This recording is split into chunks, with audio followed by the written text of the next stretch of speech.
Bismillahirrahmanirrahim. Assalamualaikum warahmatullahi wabarakatuh. Alhamdulillah wassalatu wassalamu ala Rasulillah amma ba'du. Para pendengar yang dicintai oleh Allah Subhanahu wa taala, bagaimana kabarnya? Saya dengan tulus ikhlas berdoa kepada Allah, semoga Anda yang menonton video ini sampai selesai senantiasa dalam lindungan Allah Subhanahu wa taala dan dalam kemuliaan di sisi Allah Subhanahu wa taala.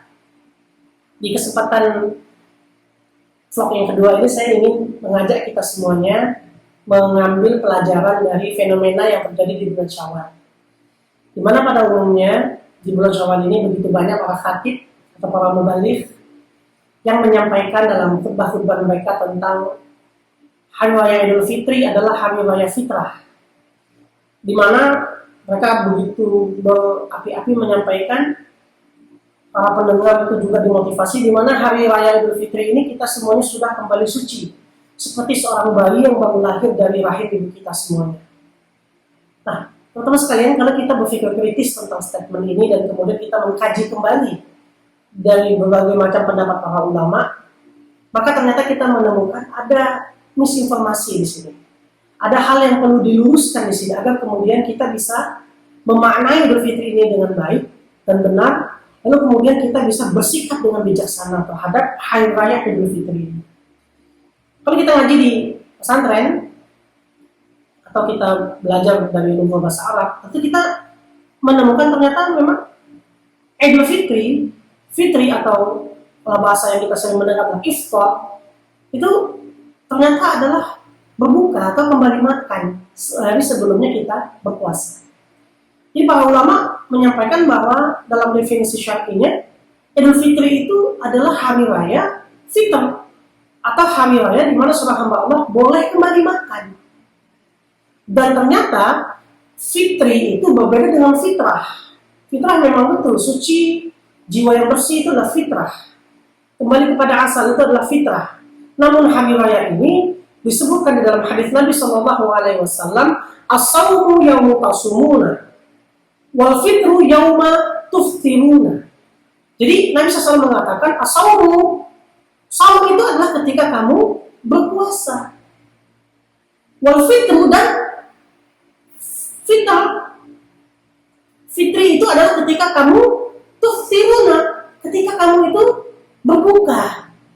Oleh karena itu, berdasarkan hadis riwayat Tirmizi dan Ibnu Majah ini, kemudian para ulama menegaskan bahwa hari raya Idul Fitri itu bukan hari raya fitrah kembali suci, tetapi hari raya kembali makan. Ini menarik. Jadi hari raya Idul Fitri adalah hari raya kembali makan. Selanjutnya, pendengar yang dicintai oleh Allah Subhanahu wa taala. Kalau kita kemudian melihat berbagai macam aktivitas sunnah yang kita laksanakan ketika kita melaksanakan hari raya Idul Fitri. Pertama, sebelum kita melaksanakan sholat Idul Fitri, kita disunahkan oleh Nabi Muhammad SAW untuk kemudian makan terlebih dahulu. Lucu ya, asik ya. Jadi ini lebih mempertegas kembali tentang makna Idul Fitri sebagai hari raya kembali makan, bahwa sebelum kita berangkat untuk melaksanakan sholat sunnah Idul Fitri, sebaiknya seorang mukmin itu makan terlebih dahulu. Ini menunjukkan bahwa memang hari raya ini adalah simbol kepada seluruh kaum muslimin untuk bisa kembali makan. Setelah 1 bulan mereka fokus berpuasa kepada Allah Subhanahu wa taala. Dan yang menariknya juga ketika kita melaksanakan zakat Idul Fitri, zakat fitri, ya, sebagian masyarakat menyebut sebagai zakat fitrah. Jika kita melaksanakan zakat fitri, maka di zaman Nabi Muhammad SAW dan menurut pendapat sebagian mazhab yang utama termasuk mazhab Syafi'i di Indonesia, itu masyarakat kaum mukmin diarahkan untuk membayar zakat dengan bahan makanan pokok. Bahan makanan pokok yang biasa mereka makan. Kalau di Arab mungkin ada gandum, ada kismis, ada kurma. Di Indonesia ada beras. Mungkin di Indonesia Timur itu ada sagu. Jadi yang diutamakan untuk diserahkan kepada para mustahik itu adalah mereka yang kemudian terbiasa dengan bahan makanan pokok masing-masing. Ini menunjukkan bahwa memang hari raya Idul Fitri ini simbolnya adalah makanan dan makan.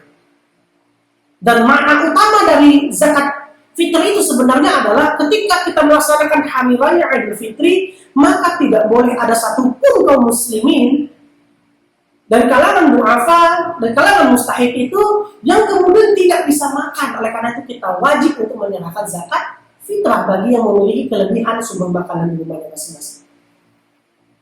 Nah, jadi jamaah yang dimuliakan oleh Allah, pendengar, saya mengajak kita semuanya memaknai ini dengan tepat. Yang kedua, kita juga perlu kritis terhadap hadis Nabi SAW yang menyampaikan tentang penghapusan dosa di masa yang telah lalu dari berbagai macam aktivitas di bulan suci Ramadan. Hadisnya kan banyak ya, ada beberapa jenis, di antaranya man shoma Ramadan, atau di riwayat lain juga ada yang man qoma Ramadan, atau ketika kita melaksanakan sholat di malam Lailatul Qadar, man qoma fi Lailatul Qadar, ya, imana wa ihtisaban ghufira lahu, lanjutannya ma taqaddama min dzambihi, maka Allah akan mengampuni dosa-dosanya yang telah lalu. Saya mengambil beberapa referensi dari para ulama, ternyata memang hadis ini, amalan-amalan yang dilaksanakan di malam-malam ganjil, di malam-malam bulan suci Ramadan, dan juga puasa yang kita lakukan dari hari pertama sampai hari terakhir bulan suci Ramadan, itu hanya menghapuskan dosa-dosa kecil. Jadi dosa yang diampuni dengan puasa dan dosa yang diampuni dengan qiyamul Ramadan itu adalah dosa-dosa kecil. Para ulama juga menjelaskan bahwa kalau dosa besar bagaimana? Dosa besar itu hanya bisa diampuni oleh Allah Subhanahu wa Ta'ala kalau kita melaksanakan taubat dan nasuha. Jadi kita perlu kembali kritis terhadap diri kita. Apakah kemudian kita sudah puas dengan hanya berpuasa, lalu kemudian kita dengan sadar tidak sadar dulu pernah berbuat dosa kepada Allah, dosa besar kepada Allah, tapi kita lupa melakukan satu amalan yang utama dalam Islam, yaitu taubat dan nasuha. Apakah Anda sudah taubat dan nasuha?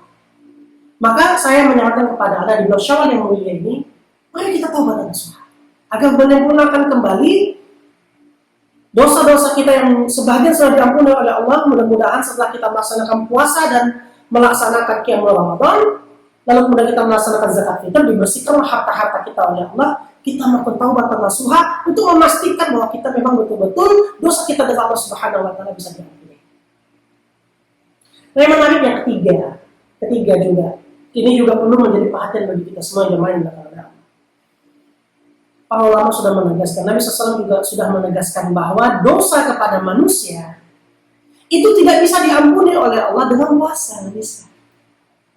Jadi dosa kepada manusia hanya bisa diampuni oleh Allah Subhanahu wa Ta'ala kalau kita kembali meminta maaf secara langsung kepada manusia yang kita berbuat dosa.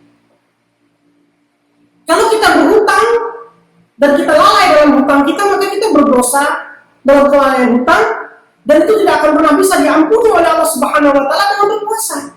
Sampai kita kemudian membayar hutang kita kepada sesama manusia tersebut. Oleh karena itu jemaah yang berkenan, Pak pendengar yang sampai saat ini masih setia mendengarkan kajian saya ini, saya mengajak kepada kita semuanya, ayo kita semuanya di sini memaknai Idul Fitri ini dengan secukupnya, dengan sebijaksana mungkin, tidak perlu terlalu euforia, merasa bahwa diri kita telah suci.